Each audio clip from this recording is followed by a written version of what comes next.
What's up, guys? This is Flexxicutioner back with some more gameplay for Honor. Of course, the beta, because it doesn't release, it doesn't go live anyway until February the 14th. But what I do want to show you guys today is the customization options you have for your heroes in this game. Um, I know nowadays customization when it comes to your character, your avatar, whatever represents you in a video game is important to a lot of people these days. For some people, not so much. But anyways, let's get into it. So, from the main menu, from when you after get the game started up and stuff, from play, you hit your right bumper on Xbox to go over to your heroes, and this is all the heroes that you've unlocked, you've recruited, whatever you want to call it.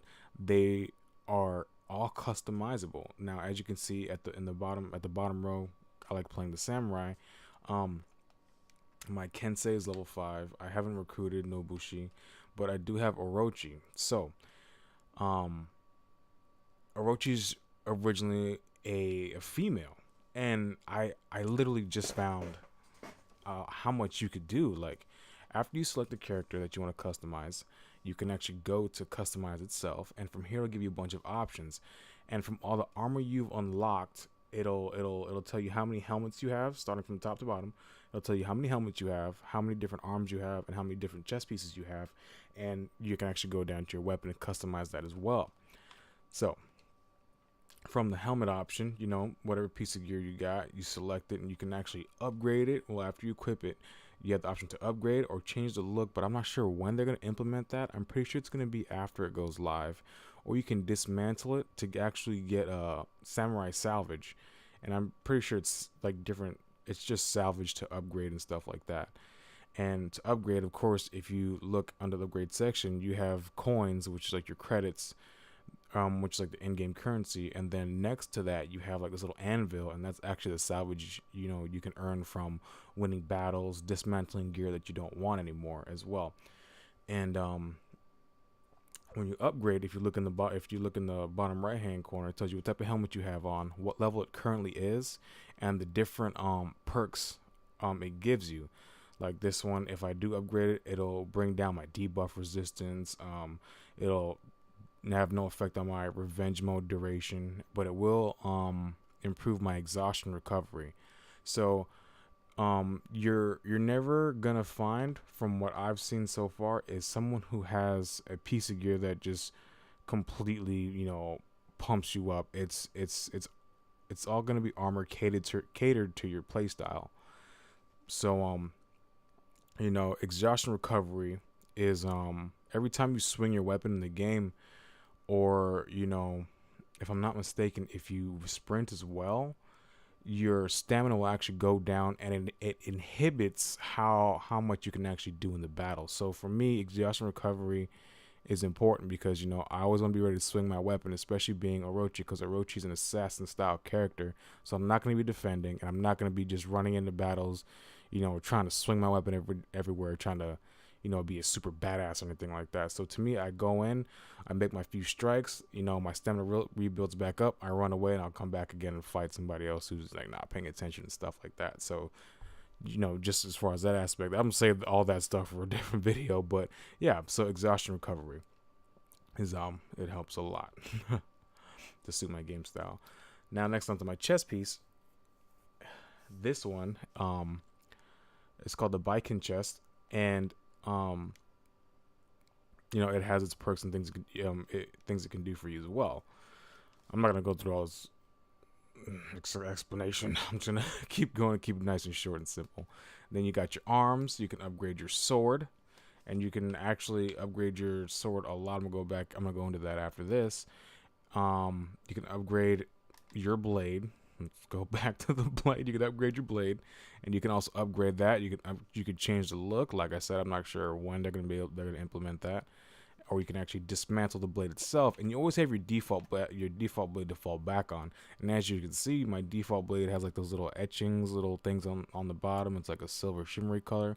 But if I go over to my Umehara blade, it actually has like an engraving. It's more ornate. It's a slightly different color. And as you unlock different blades, they all have different stylized looks. Next is on to the hilt or the the hilt of the sword. And you have your default, of course, which is that something super, just generic.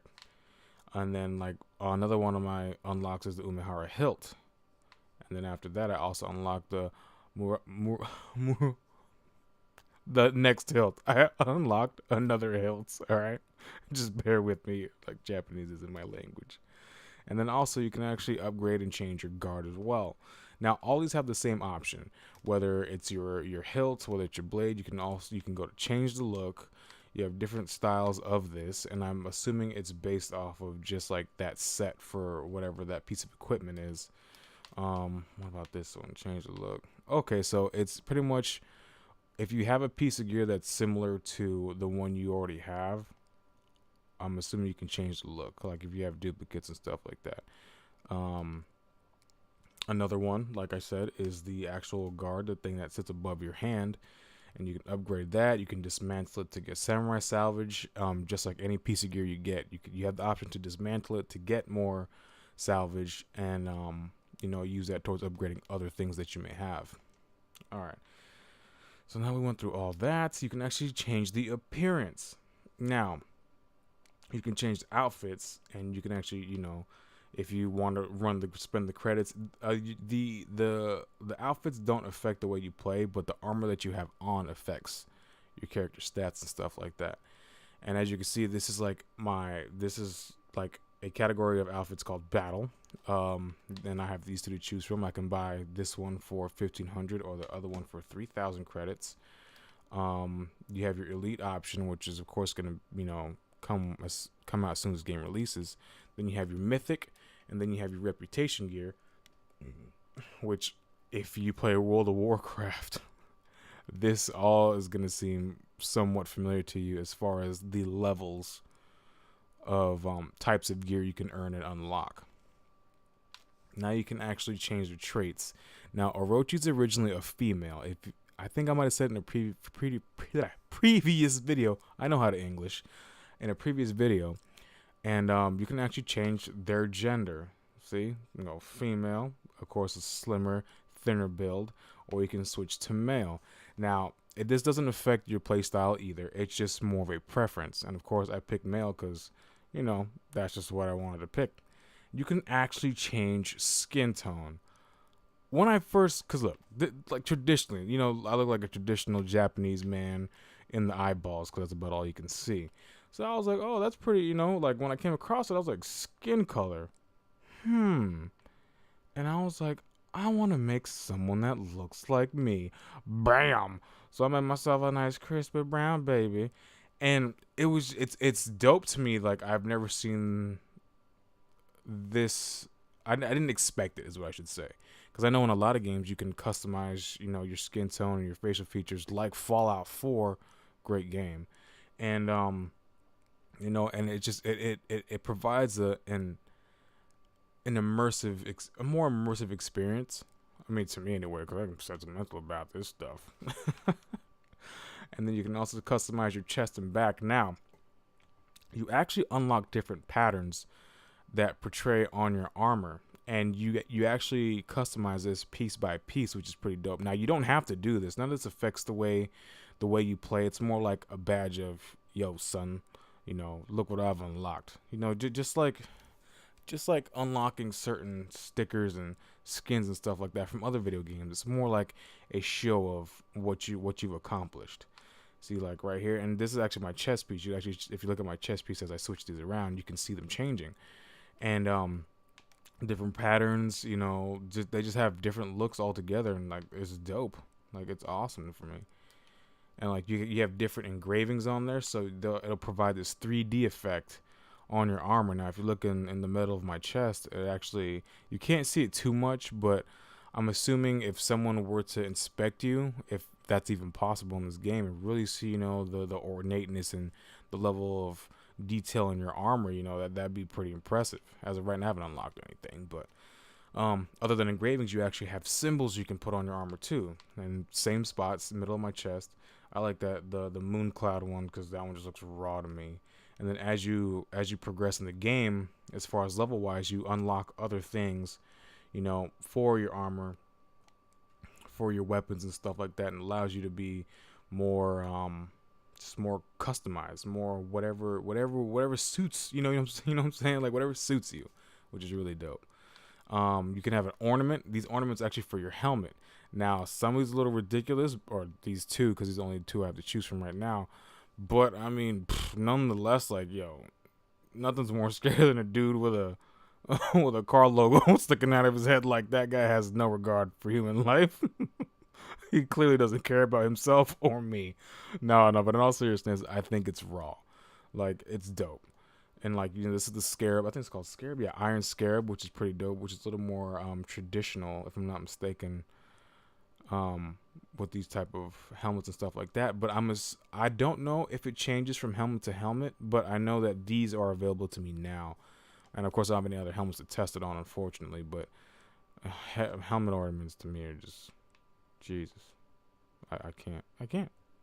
Now, same thing with the armor for the shoulders and arms. It's the same thing. You can have engravings and stuff like that. You can change your pattern. You can change the symbols and stuff like that as well. I'm not going to go to the rest of them because you guys pretty much got the gist of it so far. You can adjust what the material looks like on your armor. These are all pretty much just wood at this point. Wood, or I don't really want to say metal. Yeah, it's just colors. Yeah, because you look in the bottom left hand or bottom right hand corner. It just says red, light brown, light black. Yeah, so that's all that. I mean, none of this customization affects the way you play, but it's literally just down to personal preference at this point. Next is your abilities. Now, your feats are similar to just like when you play a MOBA, or yeah, just like when you're playing a MOBA. If you're playing Heroes of the Storm, even your feats are, as you progress in that battle, you'll level up in that battle, and it allows you to do more things. As far as unique abilities for the character you've chosen. So right now, as a default, my passive, which is something that just happens natural, it happens, you know, without you having to interact with it, is called Bounty Hunter. It's a passive, and I gain health and stamina after I kill another hero. So every time I kill an enemy, I'll get health and I'll get stamina, so I can, you know, charge into the next battle with like the next hero that I encounter. And then as you level up, you see these three little squares in the top right hand of that box. It's actually different things you can unlock, as like I just said, as you level up in the game. And after selecting it, you can ki, which is like a, you know, like it's a scream, and it stuns nearby opponents. But that's like immediate, like they have to be like arm's length away from you. I've tried doing it a few times, and I got like mowed down. It was terrible, son. All right, and then another passive is Iron Lungs, which allows you to sprint when you're out of stamina. So if you see my previous videos where like I couldn't swing my weapon, I was too tired, the screen starts flashing black and white a little bit, you could still sprint away, which for an assassin type character would be awesome. You know, just in case, you know, if you're getting your ass handed to you or whatever, you know, even though you're out of stamina, you can still turn around and book it, you know what I'm saying? All right. Next is the smoke bomb. You can throw down a smoke bomb, and it breaks the lock on whoever's locked onto you. It breaks the lock, which is really dope, because if you're outnumbered and you unlock this in the battle, yo, this thing will come in handy so much, it's ridiculous. And as you can see, this is my level 2 feat. So after I unlock Bounty Hunter, or whatever my first feat is, it moves down the list as I progress further into the battle. And there's also other, like there's kunai you can unlock. I'm sure a lot of you guys know what kunai, little throwing knives. And then as you progress in the game, you can get revenge attacks. Revenge attacks are when you're either taking damage or you're dealing damage, if I'm not mistaken. It allows you this little second wind, like a burst of energy, to turn the tide of the fight or the battle in your favor if you utilize it properly. So that's pretty awesome. All right, moving down the list, the next is the longbow. This is level 3. And it allows you to fire a longbow for moderate damage. So if someone's running at you and they're running in a straight line, preferably like a tanky character, you know, if they're running face first at you, you know, bam, you drop one of these arrows into them, and you know, you put the battle in your favor early on. Or if they're running away from you in a straight line, you can hit them with that as well. Now, I've tried using it a few times, and the lock-on isn't that great, but it can still be effective if utilized properly. I'm still a noob, so, you know, I'm still learning. And then Sharpened blade. I don't even know what this is, but we're gonna find out together. Your attack inflicts low damage over time, so it's a bleed effect. A bleed effect is when an enemy is hit with it, or if you are hit with it, it does a small amount of damage over time. They call it a dot, damage over time. Next is slip through, which is passive. Every time you dodge, dodging raises attack for sure. Oh, every time you dodge it, it amps up your attack a little bit, for a few seconds. That would be counted as a buff, like a short-term buff, which is pretty dope. Nail bomb. I've actually dropped a few of these in the middle of a battle. And it's literally a trap. It's a bleed trap. So after you set it down, an enemy steps in it. It causes them to take damage, and then that right there creates in an untrained, not even untrained, but an inexperienced player, when they get hit with the bleed and they're losing life and they don't know what's going on, right there you already affect their mentality. Rush in, bam, own them, son. After that, Sphere itself. Enemies around you have lower stamina, regeneration, and defenses. So say you're fighting somebody, or even if you're outnumbered, bam, you bust that fear itself, and it's demoralizing. Start wrecking people, bruh. All right, next is Aerostorm. I've actually used this before. Aerostorm is literally what it sounds like some 300, you just rain down arrows on people. It's not something super crazy, but it is very, very effective, especially if people are trying to retreat or you're trying to thin people out. It helps a lot. All right, moving on, you have your executions in your abilities. Now, these executions, you might have seen me do one before.